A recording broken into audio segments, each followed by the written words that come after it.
తర్వాత రాహుల్ త్రిపాఠి రెడీ ఉన్నాడు. మధ్యలో అశ్విన్ కూడా ప్యాడ్ చేసుకుని కనపడ్డారు. బ్యాట్స్మెన్ అవుట్ అయితే కాకన్నా వీడికి నిజంగా ఇంజరీ అయిందంటవా? సేక్ బిఫోర్ యూజ్ అంటే ఈడేనేమో. గైకు నీకు నొప్పి అబ్బో, చాలా నొప్పిగా ఉందన్న. ధోని అన్న రిటైర్మెంట్ ఇచ్చేదాకా నేను ఆడలేదు. 57 dot ball CSK bat. World record create చేద్దాం అనుకున్నారా? చాలా ఫర్ రీజన్.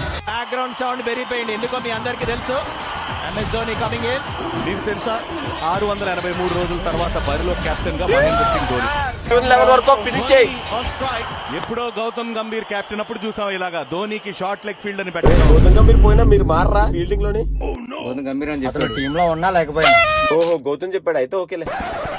మళ్ళీ తిరిగి అదే స్ట్రాటజీ ఫాలో అవుతున్నారు. బట్ స్ట్రైట్ అవే రివ్యూకి వెళ్ళాడు అక్కడ ధోని. బ్యాట్ కి తగిలితే తప్ప లేకపోతే ఛాన్సే లేదు. అలా తాగే బదులు క్యాప్ తీసుకో తాగొచ్చుగా. నాకు అలా దగ్గర ఎక్కబో. మెచ్చుకోవాల్సిందే కేకేఆర్ బౌలర్స్ ని.